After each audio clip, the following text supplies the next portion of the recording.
Hello, Dave.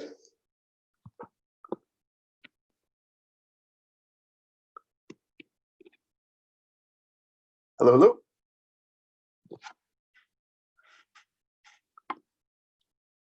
I don't know if you can hear me.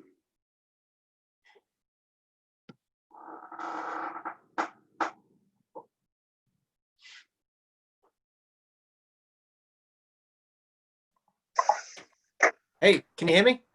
I can hear you. Fantastic. Okay. Good evening. I don't know if I. Can you hear me? Can you guys hear me? I certainly can. Absolutely. That is cool. B. Askin is coming to you from 40,000 feet. Awesome. Awesome. So just a bit of a technical thing before we kind of get into this and start and see if it's working. The link that you sent me, Barry, to be the host, it was asking for a password and email. So I've not been able to log on via that link. So I don't know how interactive I can get with everything at the moment. I'm just going to check to see. It's okay. It's okay because I'm here and I will be monitoring everything here. Fantastic. Okay, let me come out of that then. Okay, so this is going to be. But take it away. But take it away, Dave. It's your Dave and B Fox. Absolutely. So, good evening to everyone that's out there. A little bit of a different take on tonight's tea and poetry. Barry, as you can probably tell, is not in the office this week. He is flying at the moment. You say you're 40,000 feet in the air. Whereabouts are you flying to, Barry? Oh, he's gone. Okay. Can you still hear me, I'm on my way back to New York. Oh, you're on your way back to New York. Okay. Here we go, Ben. I can see you now. How's everything going with you, Big Fox? Very good. I'm coming to you live from Mount Washington, just outside of Baltimore. I don't know if you can see these fine books up here. I certainly can. Yep. They are for audio description. I've got books 1 through 3 signed. In fact, I might as well show one of these little signatures off. Let's see here. To BF, or nope, it says to B Fox, my RP brother. Thank you for all you do, Dave Steele. Awesome. Awesome. I'm honored that you've got those pride and place on your shelf in your new place that you're all kind of settled into in Baltimore now. So, as I said, it's a little bit different this evening. B Fox is in Baltimore. I'm here in the UK in Manchester. Barry is monitoring things, flying back to New York. And so we're doing things slightly differently. Technically, it should all hopefully work the same. Hopefully, we've got a few of you out there. If you are out there watching, what I'd like you to do is, so I can kind of see it, is say hello in the Q&A. So we've just got Cynthia said hi. I've got Doreen that said hi. So if you are watching, let us know you're here. Say hello in the Q&A. And then we can kind of get talking and get speaking. I've been looking forward to this one all week. And I've been kind of thinking about what I'd like to talk about this time. And I've got some ideas, Ben, and I'd like to kind of chat with you Dave, about I just want to say one thing here, Dave.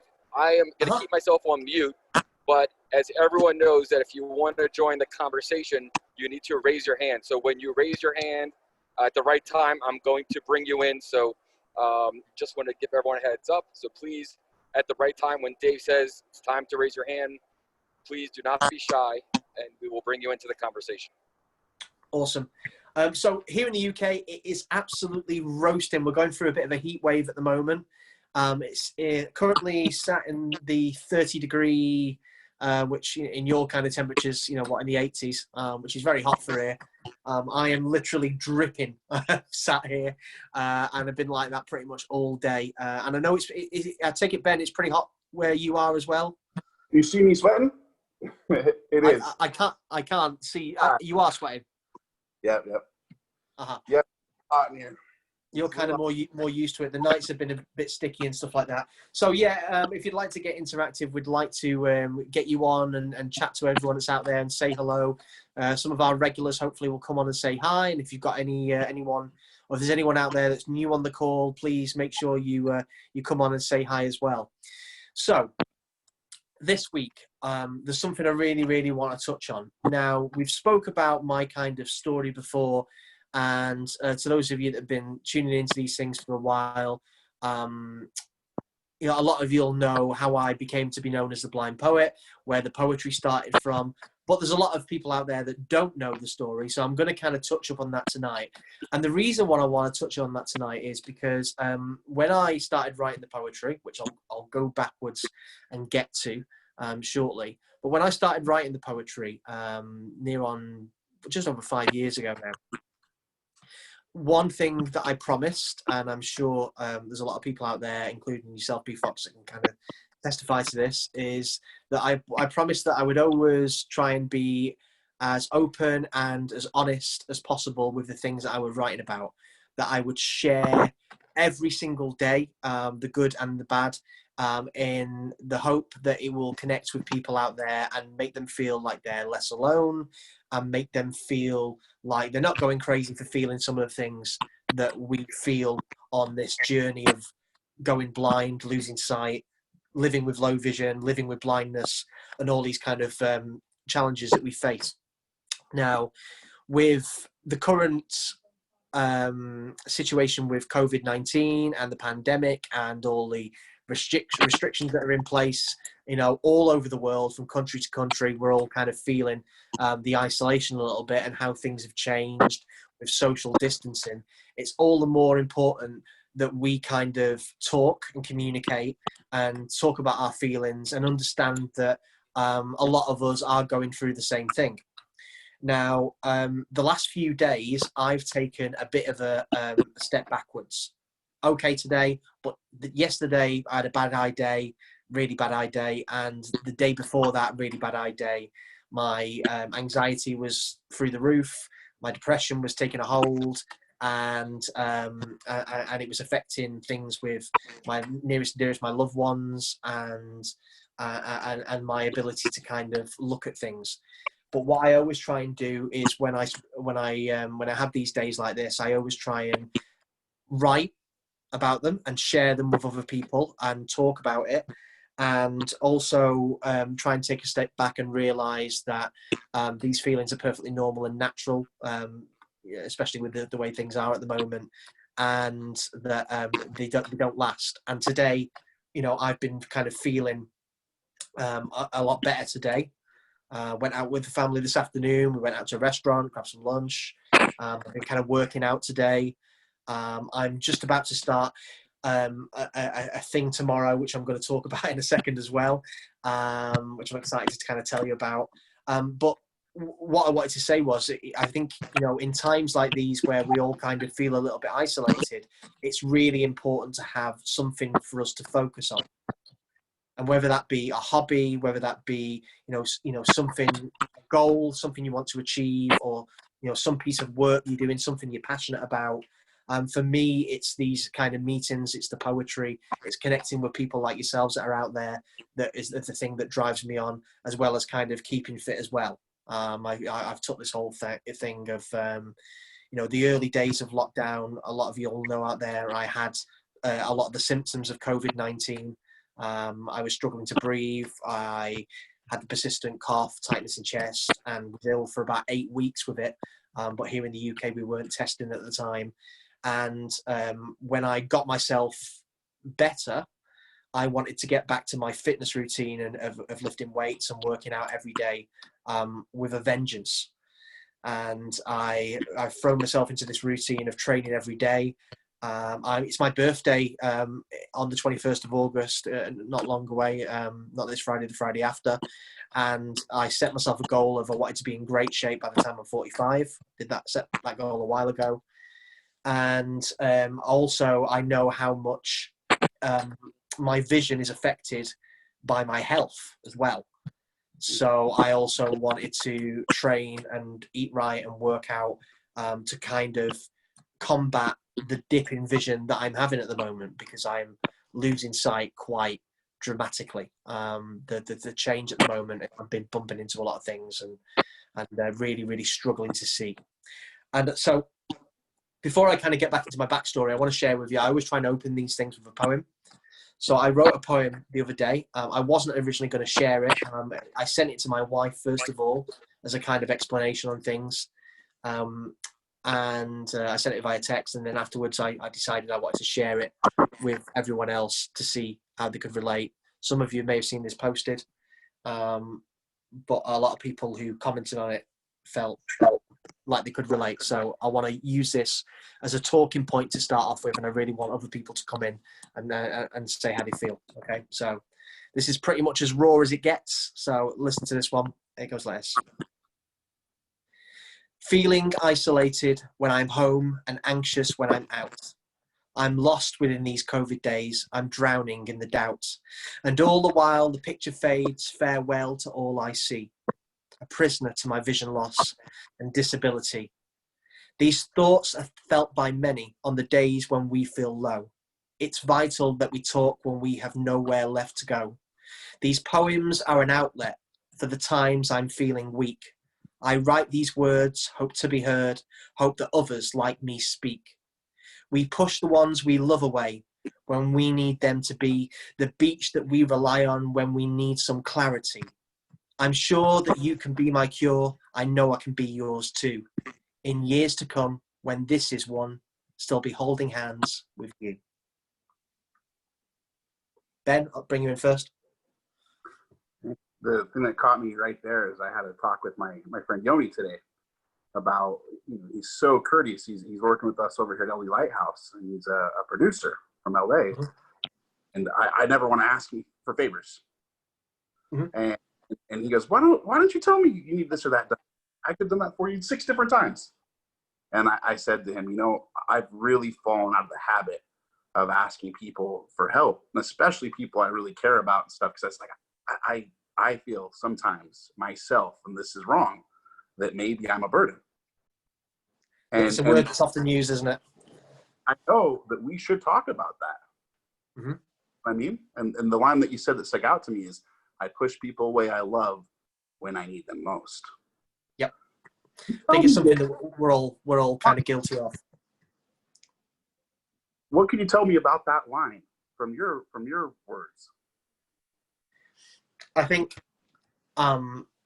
naturally in a relationship, or when you've got loved ones around you, when you are struggling, you don't want to you don't want to see the effects of what you're going from hurt them.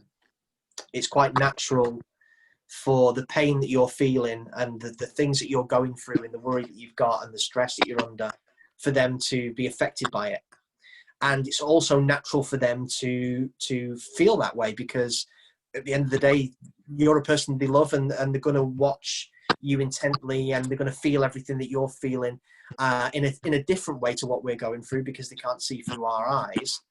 And when you see someone react to how you're feeling, you want to save that pain, save them from that pain. So sometimes you don't talk about it, like you just said. You don't share things, or you just kind of go into your shell a little bit to save them from that. And then when you do that, that can make them feel like you're pushing them away or cutting them off, when you're not necessarily intending to do that. You're just trying to deal with it. And also, I think sometimes as well, for the people on the other side, they become hypersensitive to watching, for our reactions to things. And sometimes they think we're reacting to stuff when we're actually not. We're just kind of trying to hold it together or whatever. So that can create kind of, tensions and arguments and pressures and things like that. So, when I talk about, these kind of situations, which I think it's very important to talk about, that I'm sure we've all had in our friendships, relationships, that we've all, dealt with family members, loved ones, everything. We've all had these moments where, our vision loss has made us sad, it's made us quiet, it's made us angry, all these different emotions. And I think it's really, really I can tell, Ben, that you're totally understanding this, that it's really important that we, as people with low vision, as people who are going through this, talk to each other and say, I feel that way too, and it will pass, as it has done for me today, because I've had 2 days of it. Some days it comes back, and it'll last an hour, a few hours. Sometimes it's just the day, get the day done. Other times it takes 2 days. Sometimes it may take a little more. Sometimes I shut myself away, and just try and be away from the family and cut myself off, shut myself in a room because the light hurts too much from my eyes, and I've got pressure headaches, and which come naturally with RP, and it's just, and stress affects our vision. Mm-hmm. So when it's like a vicious circle almost, isn't it, Ben? Because we get stressed, and then that affects our sight, and we get worse, and we get stressed again. It goes round and round and round. So, but it passes. And we get better at dealing with it, and we get better at understanding it, as I am kind of now, because I remember in those early days when I was first diagnosed, when I was literally declining on a week-to-week basis 6 years ago, when I would literally just like shut myself away. Most of the poems in my first book were written in a darkened room, trying to figure it all out. So yeah, I want to know what people are thinking out there. I want to talk about this because I think it's important. I'd like to do one thing real quick, if I could, Dave, about the cycle of it all. And it's interesting because if you're looking for something, and anybody on this line, I think, that has any visual impairment will identify with this. If you're looking for something when you're running late and you need a door, and little lights, I don't know, like some people have the little lights that flash when your heart starts going fast, And I recently had somebody that came to give me a ride. We were running late, and I told him, listen, I was like, I'm going to need to just stop what I'm doing for about literally 60 seconds and just go. And I was like, I know we're in a hurry, but if I don't do that, like my vision is it's gonna be this downward cycle. And he saw, and this is the reason I bring it up, is because this gentleman got to see inside my world in a way that I'd like that to be private, David. I'd like that to be private. And it's here on this line that I know that you share some of those same types of feelings, but it's like, that's why I love you and honor you, is because I see you as like a cool man's man, like a manly man that other men should look up to type of guy. And yet you have these poems. Your heart is literally on your sleeve when you share those types of intimate moments, and how maybe we can deal with literally those. on my sleeve. I've got it right there. But yeah, I that's a thing that's always been really, really important to me, especially from, I know there's some ladies and women out there on the line today listening in, but I think it's really important from a man's point of view and perspective. We have this, when I speak to guys within our community, there's a if you look at my Stand By Me RP page, or the people that kind of come to events like this, and I've had this conversation before, right? It is predominantly women. That's a fact. The majority of my kind of followers and supporters, or whatever you want to call them, are predominantly women. And that's not because I'm some kind of like Brad Pitt, you know what I mean? Because I'm not. What it's about women are more comfortable with speaking about emotions than men. So I always try and make a point of opening up, not because it's a thing that I do, but to show other men that that it's okay to talk about stuff like this, and it's important that we talk about stuff like this, because when a group of guys get together, very rarely we sit down and talk about our feelings like a group of women would.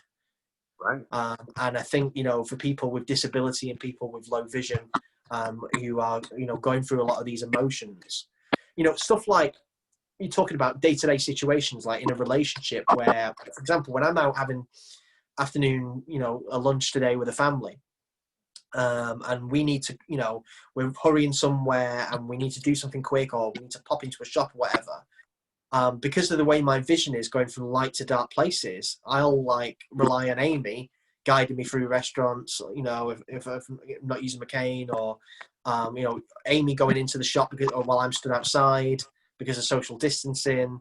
And she has to kind of do a lot of the things that normally in a normal relationship you would share, or in certain circumstances the man would do more of, not because of male female rules being old fashioned and all that. It's just kind of chivalry. I always open doors, always do that, you know, and I always do these kind of things, but in certain situations there's certain things that I can't do because of my sight, or struggle to do. So Amy has to take a kind of bigger lead, and sometimes you just want to take a step back and actually, you know, you just wish that you could be that other kind of man that could do all these things, and you know, you wish that for your wife. So you know, these are a lot of the emotions that men like us go through, but maybe don't talk about too often. I just want to check because I think we've got some stuff coming through on the Q&A.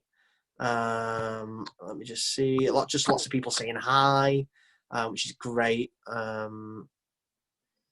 Cynthia saying 100% agree with you on this, Dave. Women do find it easy to talk and show their emotions. A lot of guys find it very difficult. Yeah, as Cynthia knows with her son. So yeah, I think, you know. Dave, I'm going to bring Doreen in right now. Brilliant, excellent. Yeah, Doreen. Let's wait for her to come on.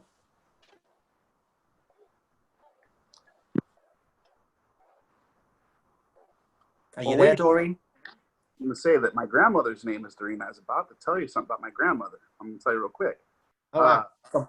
Grandmother, she grew up with my grandfather. She grew up with him. She married my grandfather who went blind. So she was that side.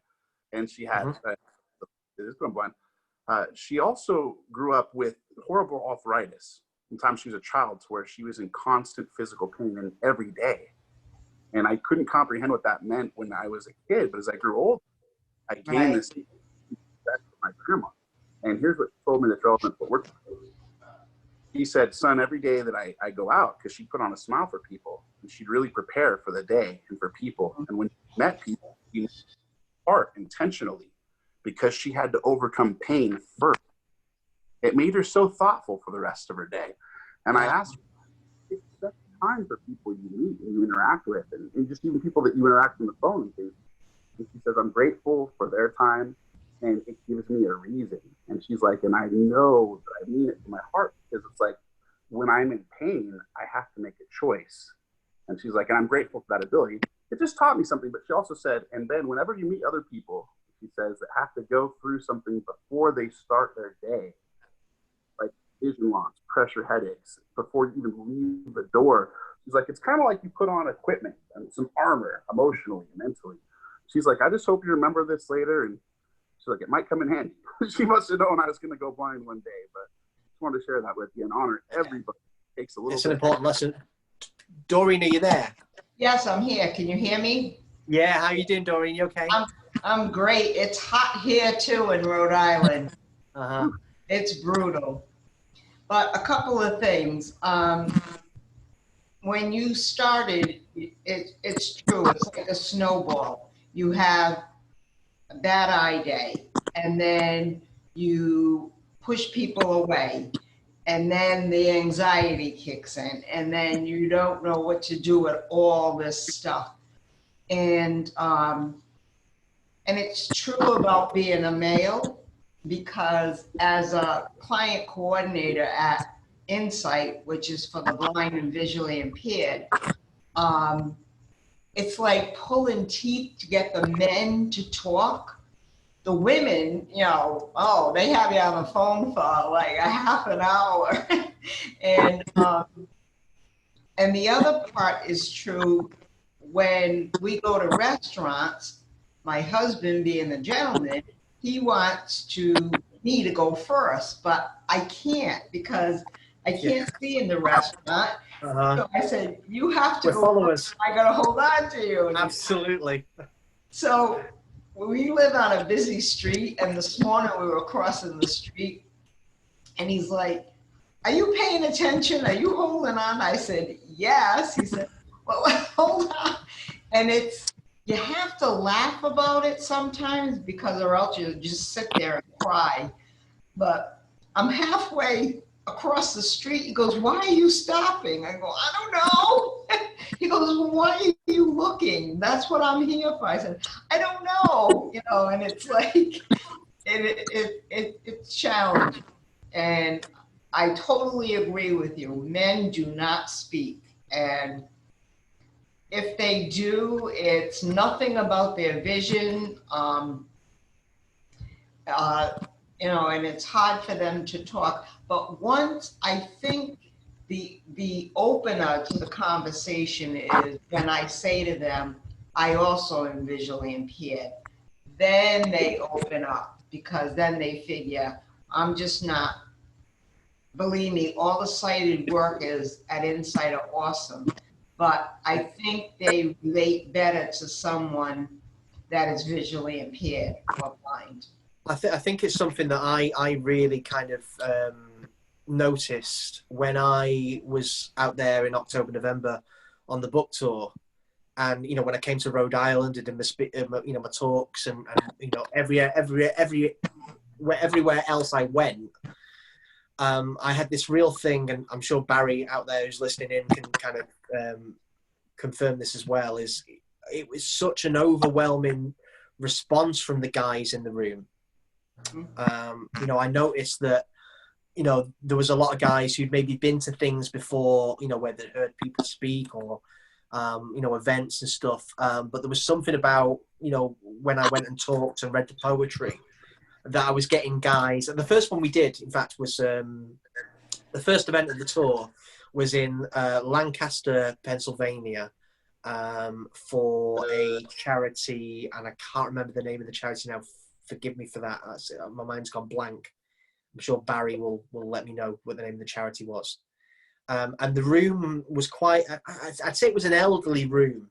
The clients in there and the service users, and they were all kind of, late 60s, early 70s, but there was a lot of men. And afterwards, when I did the talk, and with it being the first one of the tour, I remember not feeling nervous about it, but just wanting it to go really well, wanting to start the tour off, on the best possible foot.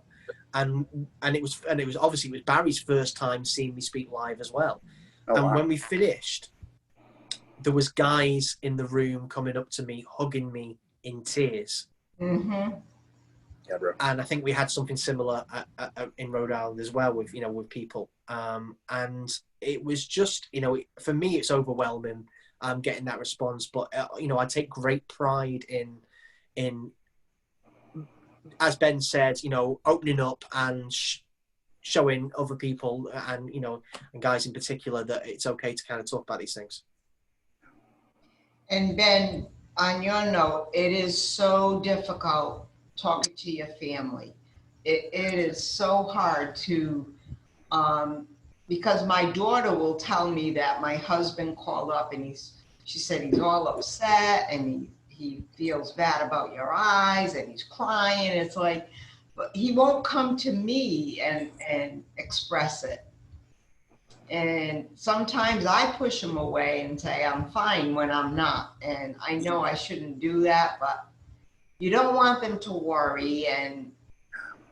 But then your anxiety goes up. So what do you do? I think Barry spoke about this last week. We're going to do a call. We're going to set this up at some point in the future where I actually bring Amy into the call and we get that kind of perspective of the loved one, or the family member, of someone living with a person with RP or with low vision. I actually had a message on a comment on a poem I posted the other day. In fact, it might be the one that I just read actually. Someone put a comment on there saying how comparing how living with a person with low vision and having to, support them through a lot of the things that they go through is almost similar to living with someone who is an alcoholic or has drug addiction in their life. with the Yeah. kind of the ups and the downs. And I can kind of understand that a little bit, because I think it's very common for our loved ones to, as much as they understand what we're going through, they don't see through our eyes. And sometimes, because what we're going through is an invisible disability, sometimes, and a lot of us, especially, you know, I'm very, very high functioning. So a lot of the times, if I'm not using my cane, which I have right here, or my guide dog Christopher, who's down sleeping, if I'm not holding these things, or, you know, doing the whole blind thing with the dark glasses on, people won't tell. So, you know, for my wife, and it's naturally sometimes for it to just slip her mind that I can't see the thing that's right in front of me, or, you know, or I can't make my way through a doorway when I'm, you know, not trying to use anything. And sometimes we've spoken about this before as well, where I think a lot of us go through this stage. I'm 100% sure we do, where when I'm out on my own, I will use my cane, or I'll use my guide dog, because I know I can't get round on my own. But when I'm not going out on my own, I will not use my cane and my guide dog, because I want to take a break from blindness and it not to be an issue. So I use my family. And that's kind of not fair as well, because that puts pressure on. Exactly. And a lot of us do this, and I think it's important to kind of talk about this. And I'm still in that stage, you know, where there's only certain places I will, you know, go and use my cane when I'm going out with my family. And especially at the moment when, with my situation, I don't have a lot of reasons to be going out on my own at the moment with the way the world is. I'm not going to events. I'm not going to the usual places to do. I'm not going to the gym anymore because of, you know, it's still not, I don't feel comfortable still doing that. So I'm home all the time being dad and husband. And the only time I get out is when I'm going out with my family. And that's why I wrote that line at the beginning of that poem about feeling isolated when I'm home and anxious when I'm out. And I think a lot of us can kind of relate to that at the moment, because we're in that situation where we feel anxious because of our low vision, but we also feel anxious because of how things are out there at the moment with social distancing and everything else. And it's sometimes easy to just stay home, but then when we stay home, we feel isolated. Yeah. Yes. Exactly. So I think we need to talk about these things. You know, I was out the other day, Dave, with Barry. We're sitting in a large restaurant, and we were just enjoying ourselves there. But with my vision loss, as the one person there with vision loss, and, you know, I've got the little tunnel vision. I'm completely blind in my left eye, and at some point in the evening, I just kind of felt this anxiety because there are people walking around all around me. We were done with dinner. At just some point, I got anxious to get back into familiar surroundings, and I didn't want to be like a buzzkill, like, "Hey guys, listen." You know, because like, wait, you're a grown man. You can't sit here and enjoy this evening in a very safe environment with your friends in a restaurant. And I just kind of, I did truly feel like, but I got home and I go, man, I'd love to go back out. You know? Yeah, absolutely.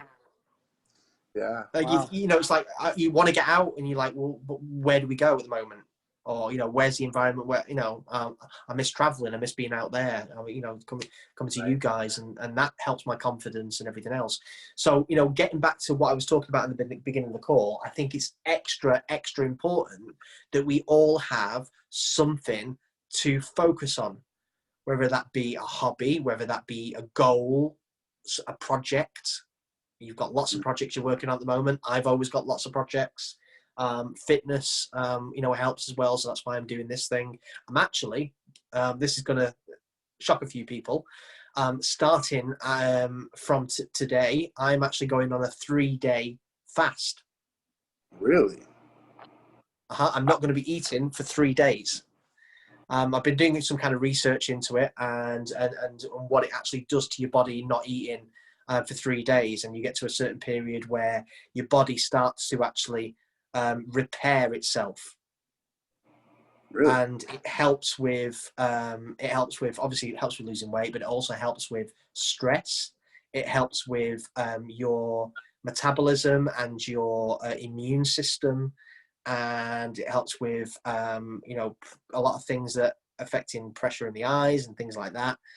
So I'm going to I had my last meal at 2 today, and for the next 3 days I'm not going to be eating. I'm going to be training hard, working out, and doing that to see how that kind of impacts me.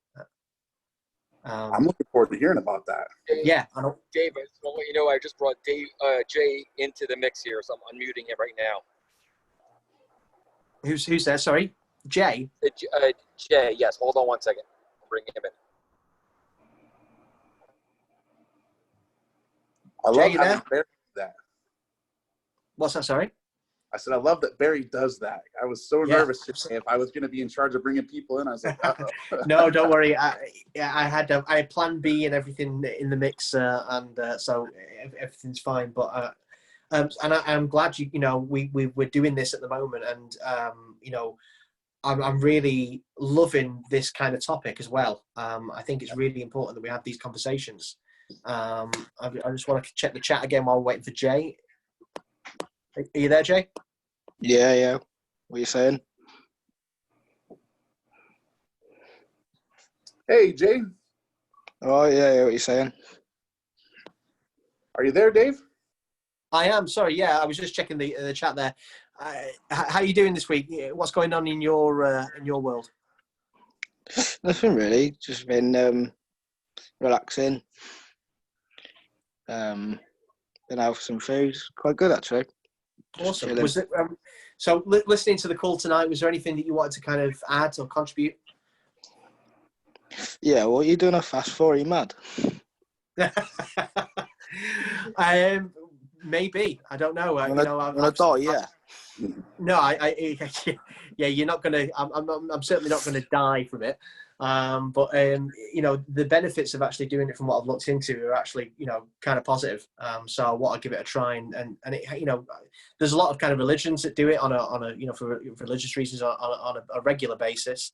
I've been doing what they call intermittent fasting for quite some time now, where I will eat within specific hours, and it's a great way of kind of keeping fit and burning fat. When you're training with weights and stuff like that. So, but the 3-day thing, there's actually I've seen people do it for longer, but 3 days the way of easing in. Yeah, my mate done it, and after a few days, he was just vomiting, like being sick everywhere. He had to eat something. That doesn't sound too good. Yeah, his mum didn't know he was doing it, and she bought him like loads of like chocolate mousses and stuff like that. And she was like, "What are you doing? Not eating your chocolate mousses?" Well, yeah, well, that's not fasting, is it? If you're eating a chocolate mousse, you're supposed to be. No, yeah, he was just sit there. He was just drinking water all day, and that's it. Man. Yeah. Well, as I said, time will tell with this how it goes, and how long I can keep it up for, and if I can break it, if I break the fast. But from what I'm looking into it, the health benefits of how your body kind of resets itself, and you start to build a whole new immune system, and your white blood cells breaking down and reproducing. There's a lot of kind of medical research into it. It's not something that you should do very often. I think they only suggest you do it maybe a couple of times a year. But the actual health benefits out there, and I think for people with things like RP as well, there's a lot of benefits to kind of looking after yourself with our condition. A lot of obviously there's still a lot unknown with RP. But how pressure and the fact that, like, when I'm not training, or if I'm eating a load of rubbish, I definitely have more bad eye days than I do when I'm not. And I think when, for me, it's a mixture of a few things. Actually, it's a mixture of, one, almost being 45, wanting to look after myself and being in the best shape I can be at that sort of age.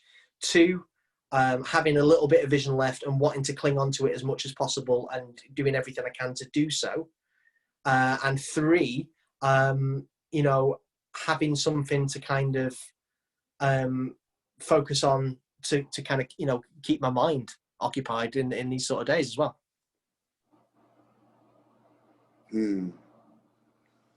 We should make a poster with those 3 things. The three secrets to keeping vision. Dave Steele. Well, I'm not too sure if it's secrets or if it's going to be successful, but you know, I think, you know, you just do what you can, don't you?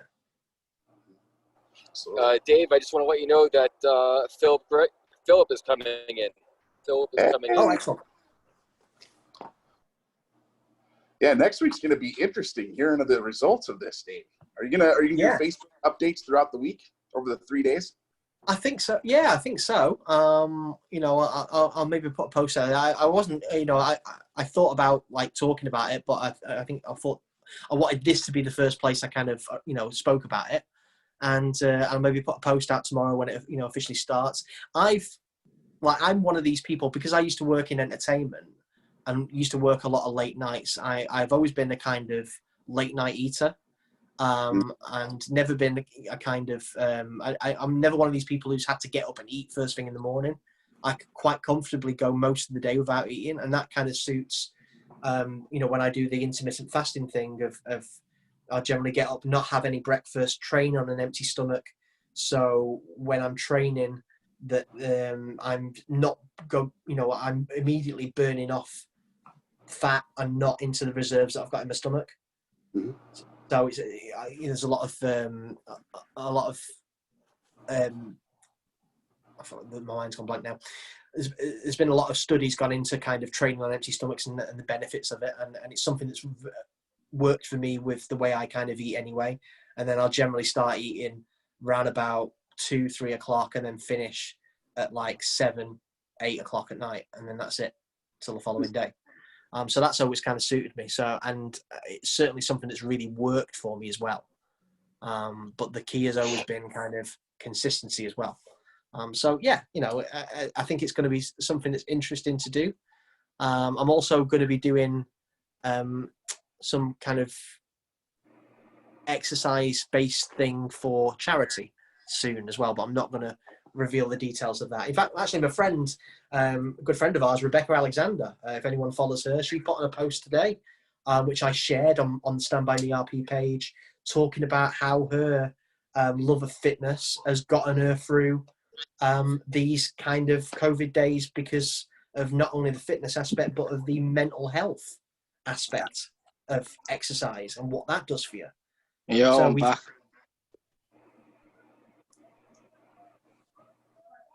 So is that you, Jay? Yeah, I'm back. All right, okay. Yeah, Maybe register again. Pardon? Maybe register again. All right, you got kicked out of the gym. So yeah, you know, we talked about all these kind of feelings that we all go through at the beginning of the call, and I think things like this, looking after our health, can, you know, really help with the mental health side of things, and help us, you know, when we come to these situations in dealing with it. And I feel like that right there is the best thing that we can do for our loved ones. And I just recently really realized that just staying mentally fit is just, it's the best thing to do to stop that cycle of getting stressed and then having that add to the stress of every other aspect of your day. It's just putting a stop there, and exercising, believe it or not, it's just been one nice thing for me in my life. It's just an anchor. There's lots of things you can do. I mean, we spoke about the other week about, you know, our time at the beach and what that does for us. I put it in that poem, talking about, you know, about our, what was the line? Let me find it again. Where's it gone?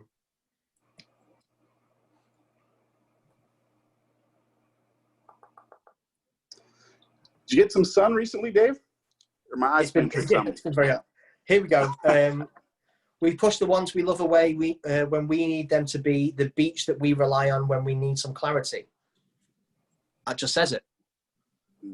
So, you know, yeah, there's lots of things we can do. But I'm going to put it out there, you know, what do you guys do to get you through these days? Put in the Q&A, join us, come on. Is Phil there? Are we waiting for Phil to come on? Is Phil? Yeah, I'm here. Oh, hi, Phil. How you doing? Hello, Phil, he's here. everybody. Thanks for another great discussion. And I have a question. I wonder if anybody have any experience or any knowledge about visual field defect exercise. Okay. Interesting question. Thank you. Dave, have you ever done any like visual field exercises trying to keep your eyes just active? From my understanding, No. the jury's out on them, but Yeah, no, I haven't, to be honest. Is that something that you've tried, Phil? I am looking for it as I get so many recommendations for me to do, but it's hard to find. I mean, my visual field is pretty much gone. It's pretty much non-existent with the way I kind of see, you know. But Ben said about it before, like my left eye is completely shot now. That's completely blurred. And my right eye is pretty much like a pinhole. So I haven't got much of a visual field. That all went pretty quickly within about 8-9 months. I've actually got my, I said last week, actually, I've actually got a checkup. I'm at the hospital on next Tuesday, with the retinal specialist for just kind of a yearly checkup. And I always go to these things. Amy said it to the kids before, actually. My youngest son, Austin, we were speaking about having to take Daddy to the hospital on Tuesday. And Austin said, "Oh, why is Daddy going to the hospital for?" And she said, "Oh, it's his eyes. He's got poorly eyes." What the hospital going to say? And I think my wife Amy said, "Well, they'll probably say nothing that we don't already know, but he's just got to go." So they've just got to see where his eyes at. And I always go to these things knowing or expecting them to just kind of say, "Oh yeah, you've had another dip." I know what my eyes are like. But yeah, so exercises like that, I something I maybe need to look into and find a little bit more about them.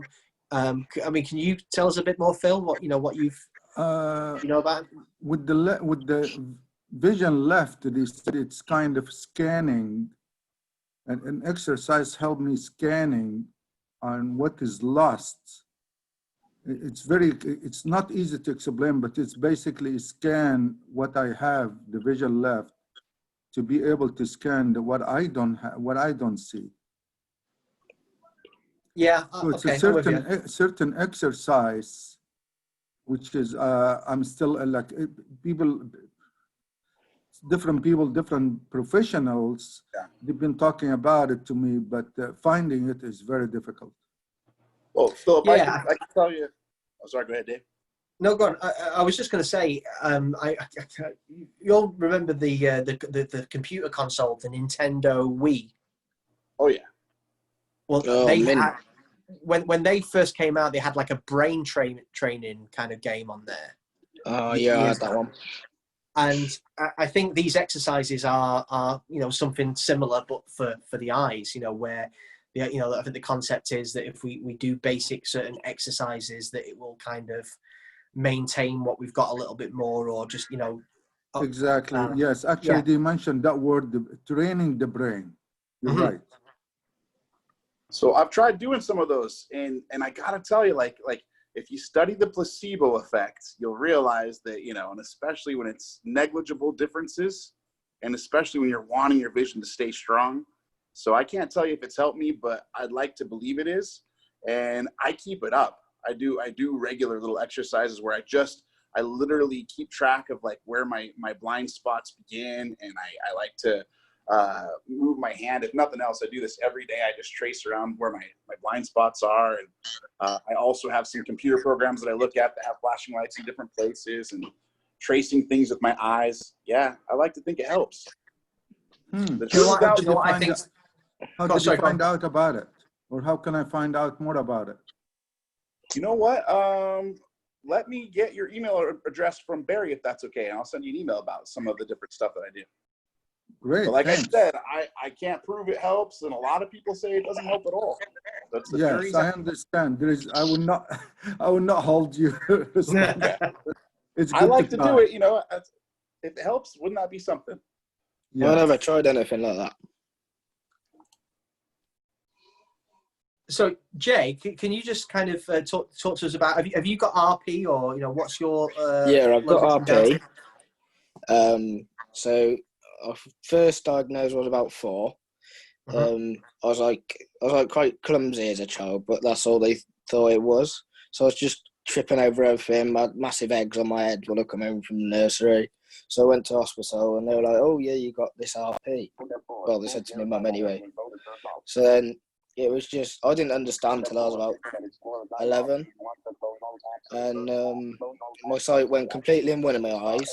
I think it was my left one, and then gradually it was going out of my right eye, and so I was playing on my Xbox, and like when you get cloudy like over your eyes, and you think you're a bit tired, like you go all like blurry, yeah. So that's all I thought it was. So I went to sleep, woke up in the morning, and I couldn't see anything. So it was just overnight, really. Yeah, that's crazy different to a lot of people with RP. How it's that kind of gradual kind of decline of having to constantly adjust. The experience of losing what you had remaining so quickly is a completely different ballgame. Dealing with on an emotional level. There's negatives and there's positives with that, I imagine, as well, because sometimes from the experience I've got from speaking to people, when you have that kind of sudden loss, you have no other option than to adjust and to deal with it in whatever way you can. And and a lot of the people that I've spoke to who have lost their sight very quickly seem to sometimes are more well adjusted and more accepting of blindness or low vision than those people who are losing it on a very, very gradual basis. Do you find that as well, Jay? I didn't have a clue what it was really till it actually went. I thought, oh yeah, I've got years mint, let's just carry on, you know what I mean? And then it just went. Yeah. So I think Phil brings up a really good point there. We're talking about training ourselves to use for those of us that have got some kind of residual remaining vision, training ourselves through these techniques to use what we've got more. But I'd like to kind of throw something else into the mix here. I think, from the conversations that we've been having tonight, I think there should be something out there, Ben, Barry, where we are using very similar techniques to train ourselves to get out more and to face our fears more and to overcome a lot of these things that the mental side of things more. Because sometimes that is the bigger thing that isolates us. It's that fear. I got one right. You ready? Yeah. So look, imagine your fears. Yeah, it's this cold, like it's freezing cold shower. You don't want to get into the shower, but if there's no hot water, you got to get into the shower. You know what I'm saying? So you got to face your fears eventually, because you'll have to, innit? Absolutely. Absolutely. I agree with you. That's a good analogy. Hey, It's a very Dave. good analogy. Hey, who's that? Hey, Dave. It's Diane. Hi, everyone. Hey, hi, Diane. Hey. I just wanted to address this to Phil. And those eye exercises are very common for people with macular degeneration. The doctors prescribe those a lot. So you may want to either Google that for macular degeneration. It would be the same thing. They just focus on it a lot for people with macular, or you could ask your doctor for, I forget what it's called, but it's basically an eye scanning exercise that people with macular degeneration are supposed to do every day. Great. Thank you so much, Diane. No, you're welcome. Diane, while we've got you on the call, Barry's still there. Can we kind of like put everyone else back to listening in? And I just want Diane and Ben there just for this last bit, because we're kind of wrapping things up shortly. Big thank you. I am still here. Perfect, I am still here, and I'm going to bring everyone back. Yeah, so put everyone back apart from Ben and Diane.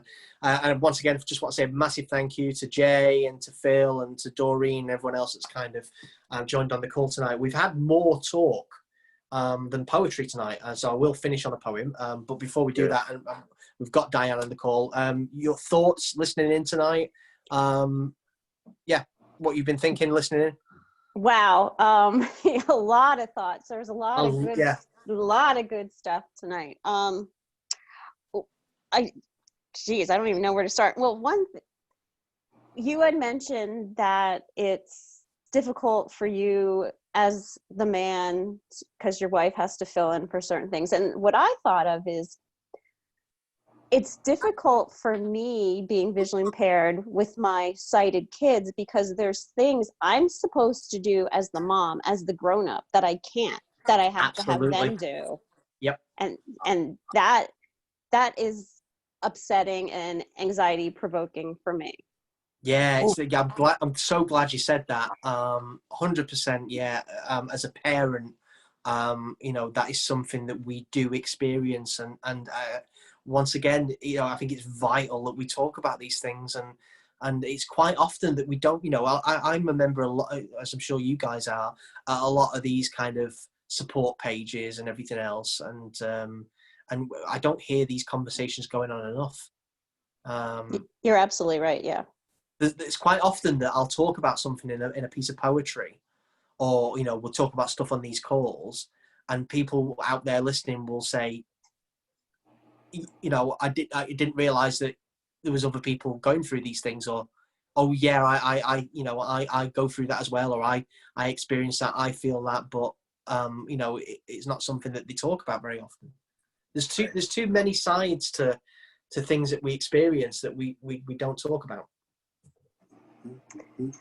That is absolutely true. And why don't we talk about them? Is it because then if we talk about it, it becomes real? Yeah, partly. Once again, back to that thing of maybe not wanting to.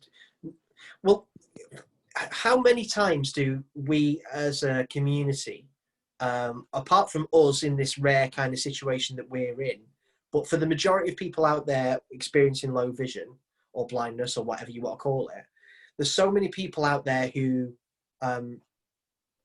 don't get involved with groups because a lot of the groups are of an elderly audience, so a lot of the younger people don't feel connected with the charities and organisations that are out there offering support, so they drop away. There's a lot of people out there who have never met another person with low vision, and maybe their only form of communication is online through some of these Facebook groups and things like that. So, and obviously speaking about these things with our family and our loved ones, like we said right at the beginning of the call, is sometimes something that we don't want to do because we don't want to, as Ben said, burden them, worry them, and all those things. Yeah, and I agree with that, and I've felt that way too. But if you take it in the reverse, if your son came to you and said, "Dad, I'm feeling this way," would you consider that a burden to you? No, certainly not. You're exactly right. You're exactly right. And I'm so glad you said that. It's perfectly natural to feel that and feel these things, but then when we flip it like you just did, is it right? What should we do? And that's the good reason to have each other, is to remind each other of these types of truths. Exactly. Yes. And this is all stuff that I try and talk about in the poetry, and this is the meat and bones of it, which is what I really wanted to get to tonight. There's so many other things I wanted to talk about tonight. I didn't even touch on my backstory for those people that don't know it, but we'll get to that another week. But yeah, is there anyone else out there that's not said anything tonight that wants to come on? Last chance before we go. I'm just having a look. If there's anyone else out there, raise your hand, and I'm sure Barry will add you back in. Major shout out to Barry Asman in the sky, flying Absolutely. high and administering this amazing meeting. Anyone else out there?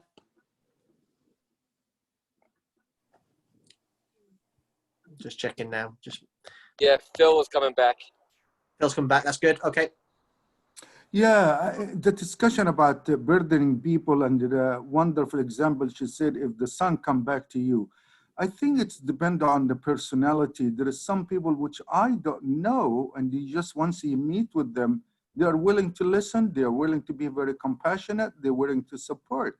And some people, they are close to me and they just give you the signal that they are burdened already, and then I make sure I stay away from them. So I really think it's the personality, how much they can handle, how much is scarred and the experience in their life, how much they can share and they accept. So whether a son or a neighbor or a friend, I don't know if I'm right or wrong, but that's my experience with, because I'm very sensitive. Do I burn you?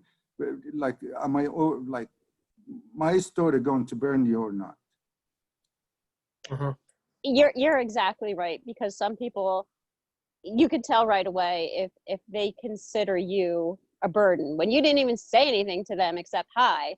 Automatically they tense up, like, oh my God, what is this blind person gonna want from me?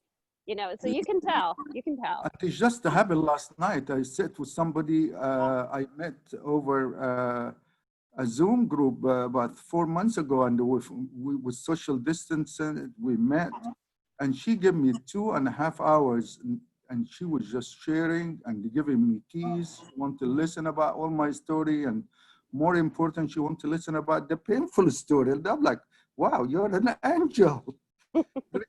Friends I know for 10 years, they were not. And then I remember Dave, when I first came here, and he said, we lose sight, but we gain something. And then I told her that there is some group I met a couple of weeks ago. They said, we lose something and we gain something. And by you listening to my story, I gained your friendship. Absolutely. Listen, guys, I hope you've all enjoyed tonight. I want to kind of wrap things up. But before I do that, I want to leave you with a poem. And then I don't want to finish on the end of the poem. I want to kind of just get a couple of minutes just to kind of talk about what you think about this. This goes along with everything that we're talking about tonight. And I actually wrote this 2 days ago. It's funny how these poems just come at the right time and the right place. And I want your thoughts on this, especially you, Diane. You ready? Okay, go ahead. Blindness isn't weakness. Blindness does not define me. Blindness doesn't mean that your face I cannot see. Blindness is not a prison or a sentence I'm to serve. Blindness isn't all or nothing. It's more like shades and curves. Blindness, it's darkness isn't darkness, isn't seeing without light.